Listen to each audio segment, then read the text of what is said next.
Hoje é o verso de número 29 que nós vamos ler. Sentados mesmo.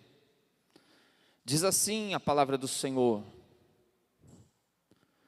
depois deles reparou Zadok, filho de Imer, defronte da sua casa. E depois dele reparou Semaías, filho de Secanias, guarda da porta oriental. Amém? Guarda da porta oriental. Hoje nós vamos falar sobre a porta oriental.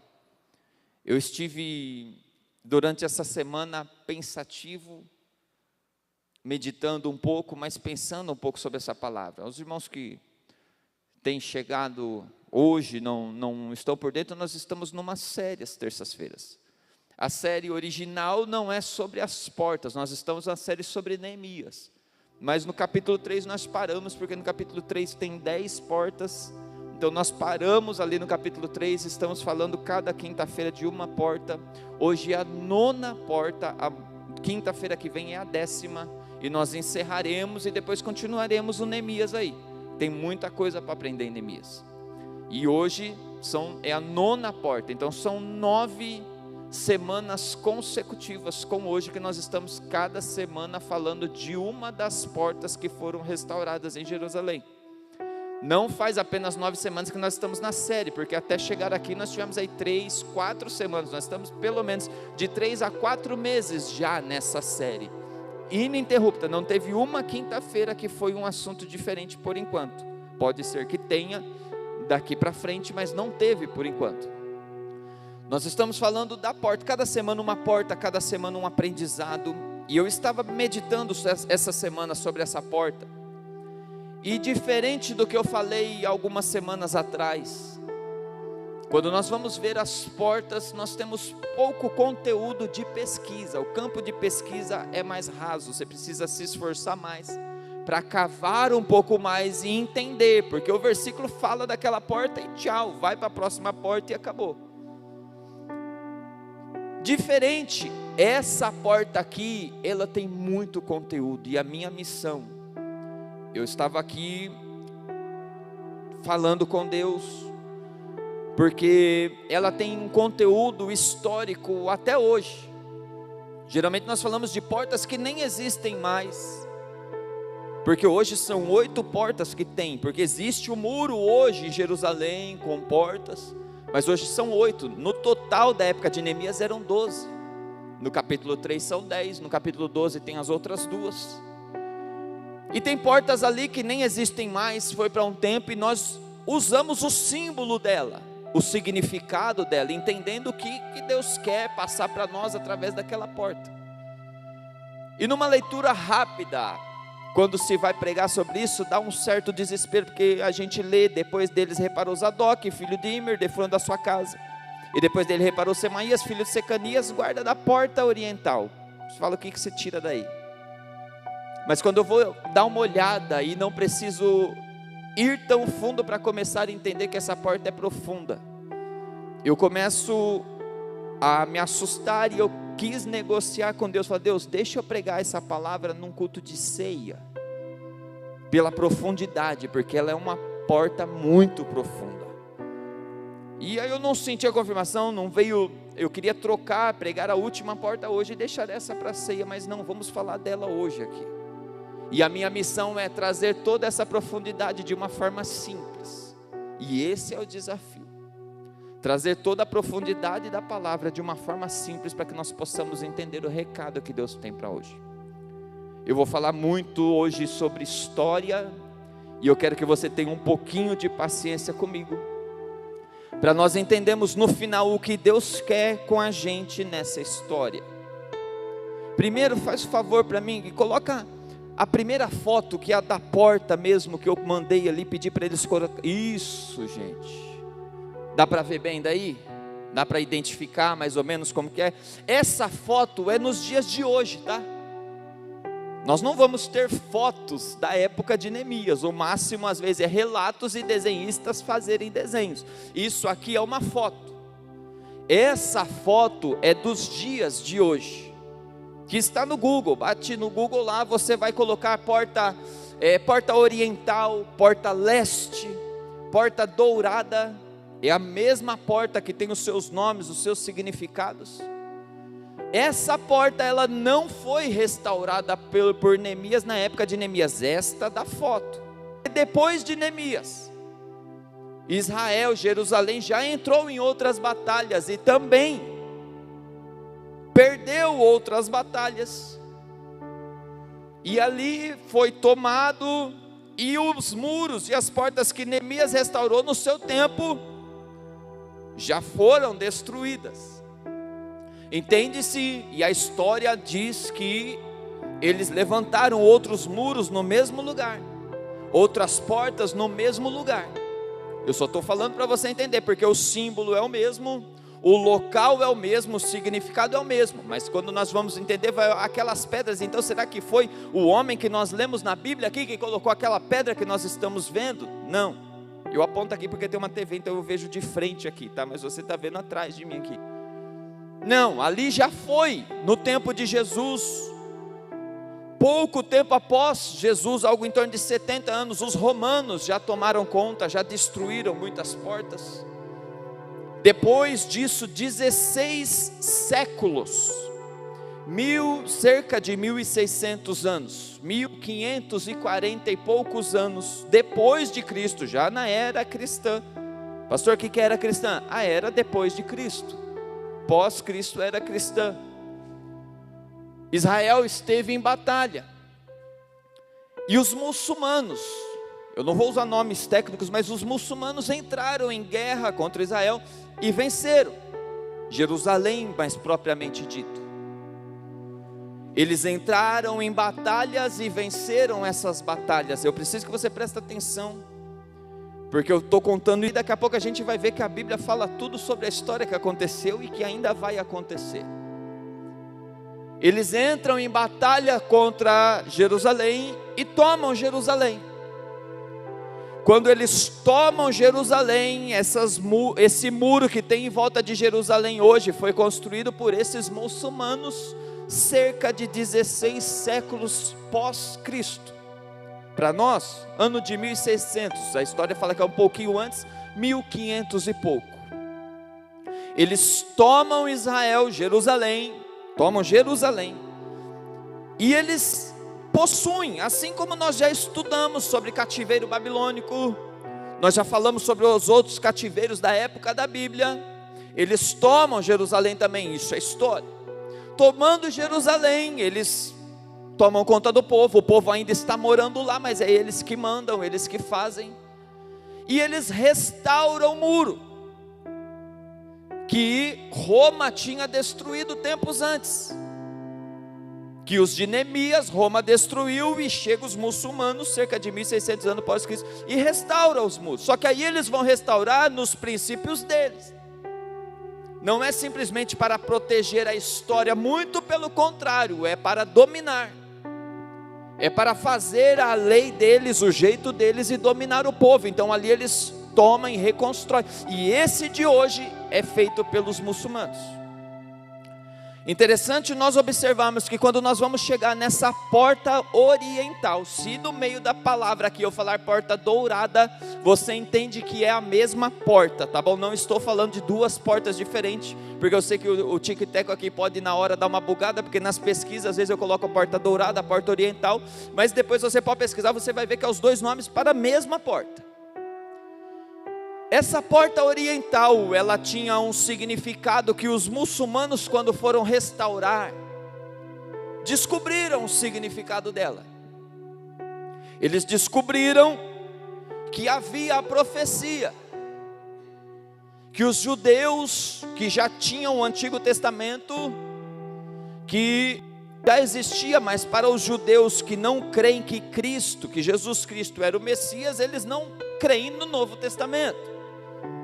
Então eles já tinham o Antigo Testamento e eles entendiam a importância dessa porta. Eles entendiam a representatividade que essa porta tinha. E qual era, pastor? Ela aponta, e eu achei interessante porque Deus vai pontuando as coisas.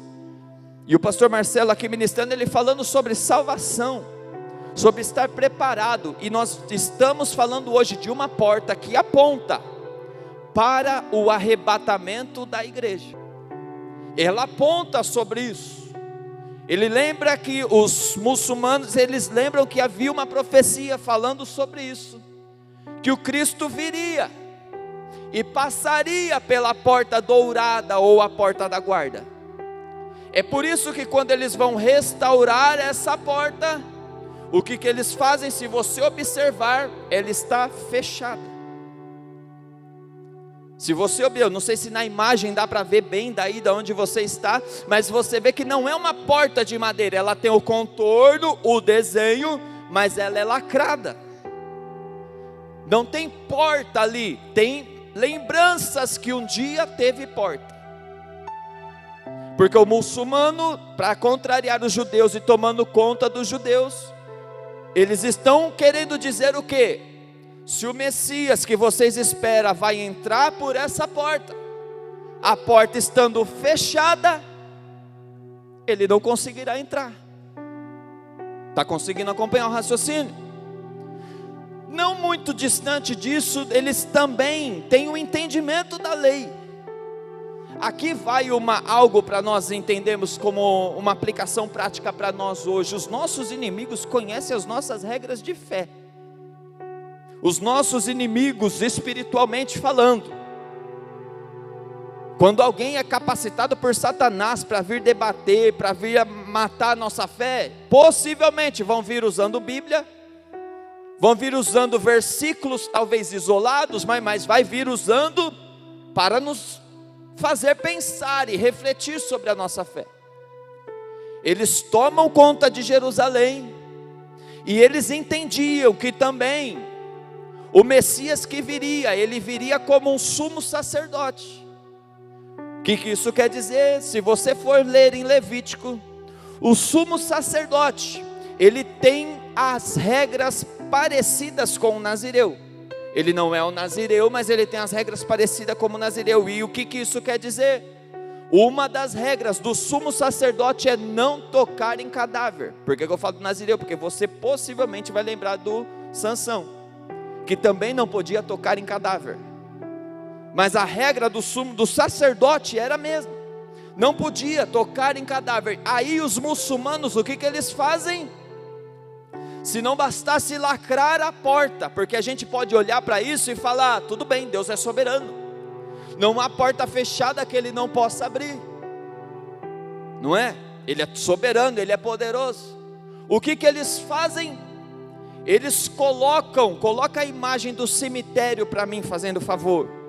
Eles colocam na frente dessa porta, construído no século 16, pós-Cristo, não é antes de Cristo, depois de Cristo. No século 16 eles constroem um cemitério na frente da porta oriental.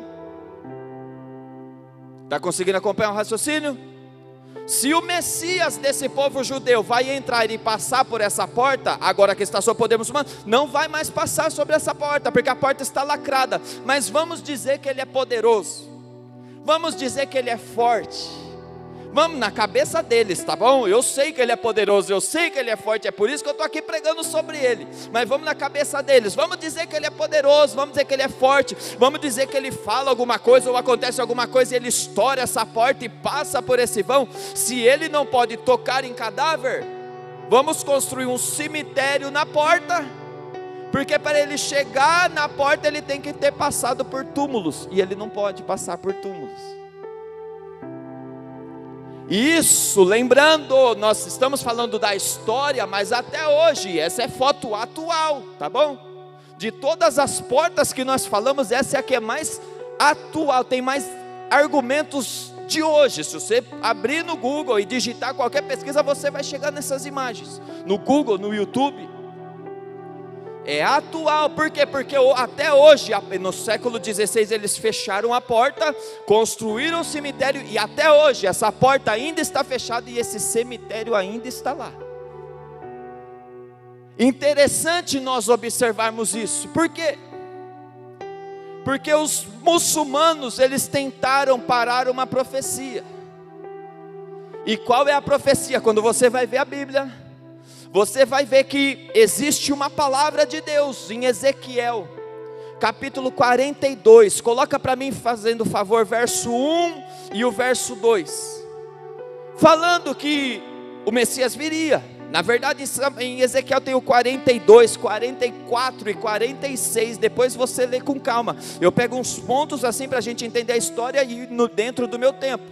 Ele está tendo uma visão, ele é um profeta, ele está tendo uma visão, e ele está falando, ele falou, depois disso, do que aconteceu no 41, fez-me sair para fora do átrio exterior, para o lado do caminho do norte, e me levou às câmaras que estavam defronte do lugar separado, e que estavam defronte do edifício, no lado norte. Coloca o verso 2 para mim, fazendo favor.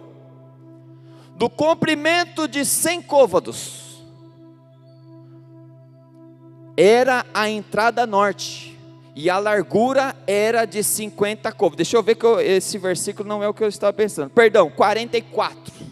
Ezequiel 44, verso 1 e 2. Então me fez voltar para o caminho da porta exterior, do santuário que olha para o oriente. Lembra que é a porta oriental. Ele está andando no santuário ao lado do oriente, e que olha para o volta de novo. Então me fez voltar para o caminho da porta exterior do santuário que olha para o oriente, a qual estava fechado. Verso 2. E disse-me o Senhor: esta porta permanecerá fechada. Os muçulmanos estão achando que está impedindo o Messias de chegar. Na verdade eles estão cumprindo uma profecia que já tem na Bíblia. E disse-me o Senhor: esta porta permanecerá fechada, não se abrirá, ninguém entrará por ela, porque o Senhor, o Deus de Israel, entrou por ela, e por isso permanecerá fechada. Deixa eu te explicar que talvez dê uma confusão na sua cabeça. O que Ezequiel está fazendo é antes de Cristo vir à terra. Ele está tendo uma visão, entregando uma palavra profética, e ele está tendo essa visão da porta oriental, e ele está falando assim: essa porta permanecerá fechada. Pode deixar o verso 2 para mim, fazendo favor. Essa porta permanecerá fechada, ela não se abrirá, ninguém entrará por ela, porque o Senhor, o Deus de Israel, entrou por ela, e por isso permanece fechada. Ele está falando dos tempos depois de Deus já ter passado por ela, mas no tempo de Ezequiel ainda não tinha passado. O grande detalhe é que nós vamos ver que, quando você vai para Mateus capítulo 21, eu não vou ler o Mateus capítulo 21 agora, porque são 11 versículos, mas é conhecida, sabe aquela história conhecida do domingo de Ramos? História geograficamente falando, o que acontece? A Bíblia, no Mateus capítulo 20, ela não vai falar que Jesus passou pela porta oriental com essas palavras, mas quando você vai entender a história e olhar, você pode procurar no YouTube, você vai ver arqueólogos fazendo isso, imagens que mostram isso muito fácil. Jesus está no Monte das Oliveiras, e quando se vai do Monte das Oliveiras até o templo, ele precisa descer o Monte das Oliveiras, passar pelo Vale de Cedron, passar pela porta oriental e chegar no templo. Logo, se Jesus ele está no Monte das Oliveiras, naquilo que nós religiosamente falamos como Domingo de Ramos, que é quando Jesus fala para os discípulos: vai lá, pega toda aquela história que você conhece, pega um jumentinho, quando perguntarem para que quer, fala que é o mestre, que é o Senhor que está querendo ela, traz jumentinho. Jesus monta no jumentinho, desce do Monte das Oliveiras e chega no templo. Historicamente, geograficamente falando, a porta que ele passou para entrar na cidade é a porta oriental. Ezequiel profetizou bem antes disso, e ele já profetizou que quando ele passasse, a porta estaria fechada. Logo, quando os muçulmanos 1500 e poucos anos depois de Cristo, fecham a porta falando, o Messias não pode passar por aqui. O que eles estão fazendo é cumprindo a profecia que está em Ezequiel, que depois que ele passasse, por quê? Porque eles acharam que iriam parar o Messias, e uma frase é óbvio para quem é cristão: ninguém para o Messias, ninguém para a volta de Cristo. Quando ele quer entrar, ele entra. Quando ele quer trabalhar, ele trabalha. Não há quem pare. E os homens estavam achando que por ganhar uma guerra, ganhar uma batalha, eles conseguiriam impedir o cumprimento da profecia. Chegaram 1500 anos atrasados. Porque 1500 anos dessa porta, 1500 anos antes dessa porta ser lacrada, o Messias já tinha passado por ela. Agora, ela estar lacrada daquele jeito, está cumprindo o que o profeta Ezequiel profetizou. Conseguiu entender o contexto histórico comigo? Está conseguindo entender? Pela fisionomia, me parece que você está entendendo mesmo. Agora, o que acontece? Um cemitério é uma tentativa de bloquear aquilo que é santo. Porque vamos continuar a história. Está fechada. Só que Jesus vai voltar. Você crê que Jesus vai voltar? Jesus vai voltar. Jesus vai voltar. Às vezes a gente está tão preocupado com a nossa vida dar certo e esquece que Jesus vai voltar. Esse é o ponto de toda essa história, para a gente voltar a entender que, olha, eu posso estar correndo com tanta coisa, e tá bom, Deus me pôs até, mas o principal que eu tenho que correr é para estar preparado quando Ele voltar. É para estar preparado quando Ele voltar. E aí a palavra diz que quando Ele voltar, Ele vai passar por lá de novo. Só que hoje está lacrada e tem um cemitério na frente. É a segunda vinda de Cristo. E aí, como se o Messias tocar no impuro se tornasse impuro, né? A diferença que nós precisamos entender é essa. Qualquer sumo sacerdote da época que tocasse no impuro, ficaria impuro. Qualquer pessoa que tocasse no impuro, que é no caso os cadáveres, o túmulo, ter o contato com o morto aqui no caso do contexto histórico, ficaria impuro. O que nós não podemos esquecer é que nós estamos falando de Deus. E quando Ele toca no impuro, não é Ele que fica impuro, é o impuro que é purificado. Quase travou minha língua, mas deu para você entender. Quando Cristo toca no impuro, não é Ele que fica impuro, é o impuro que é purificado. Então não tem problema quanto a Ele isso. Ele pode chegar e passar lá e os mortos não vão ressuscitar mesmo. Está tudo tranquilo quanto a isso. As portas fechadas, a gente não canta aqui, não há ferrolhos, nem portas que se fechem diante da sua voz. Não há doença, nem culpa que fique de pé diante de... E ali Ele libera uma palavra e tudo é arrebentado. Tudo bem, mas a gente precisa de Bíblia. Porque uma poesia, nós falamos aqui no domingo de manhã sobre o poético, nós precisamos entender o que realmente a palavra está querendo dizer. É interessante nós observarmos que em Atos capítulo 1, verso 11, vai falar que Jesus Ele vai voltar, quando os homens estavam tristes. Coloca para mim Atos 1, 11, só para eu ver, posso estar errado.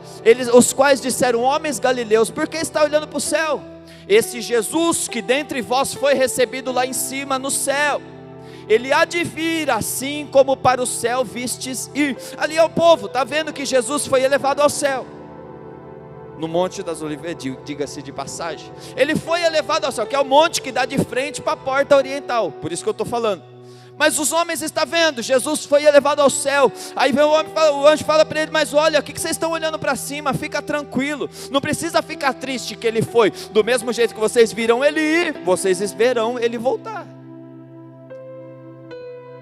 Só que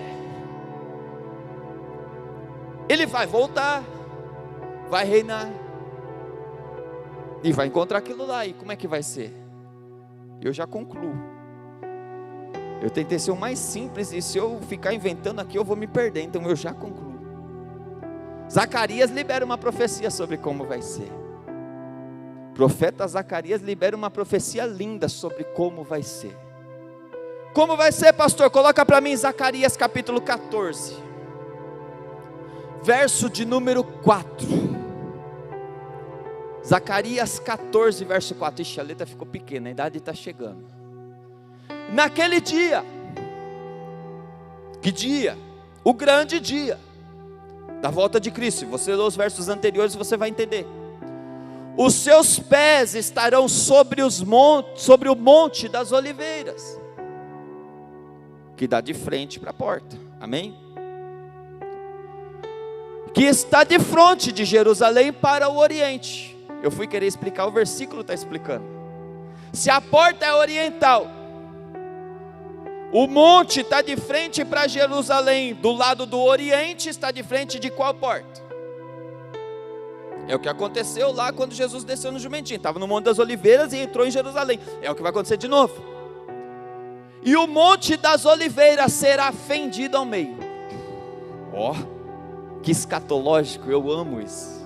Tenho medo de falar assim, porque o conhecimento de se perder, mas é lindo. Ele vem falando, ó, e o Monte das Oliveiras será fendido pelo meio, para o oriente e para o ocidente, e haverá um vale muito grande, e metade do monte se apartará para o norte, e a outra metade se apartará para o sul.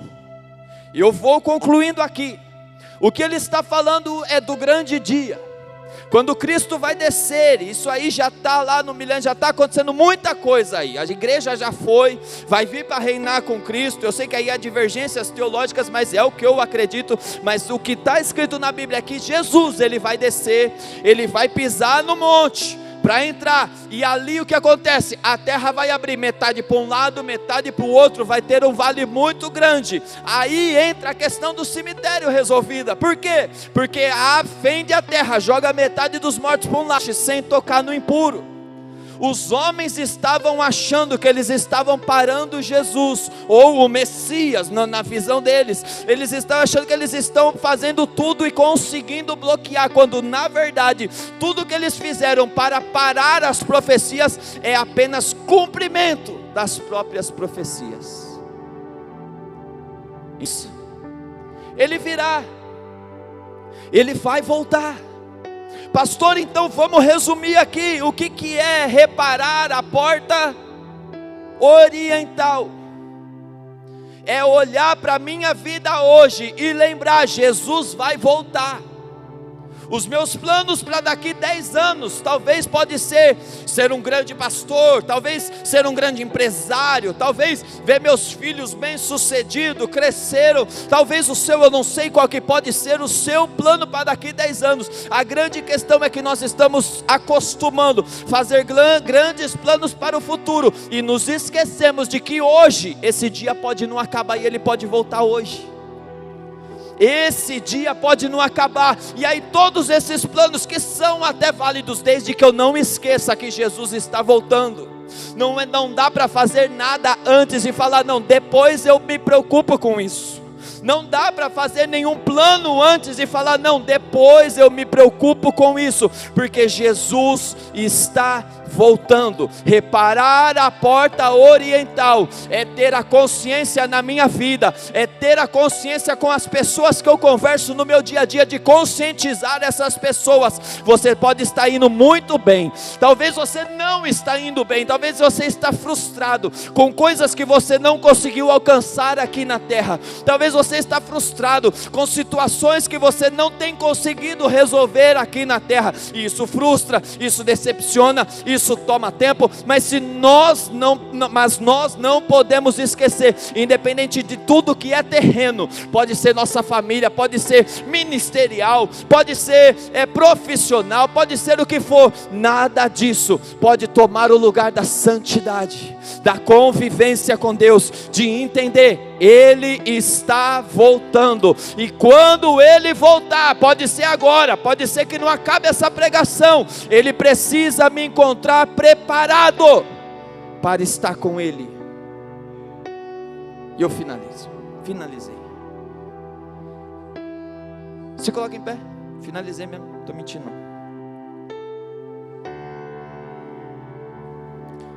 O que tem impedido? Talvez, se você fizer uma autoanálise. Será que tem alguma coisa que impede, se Jesus voltar hoje, de você ir com Ele? Isso aqui não é apelo para aceitar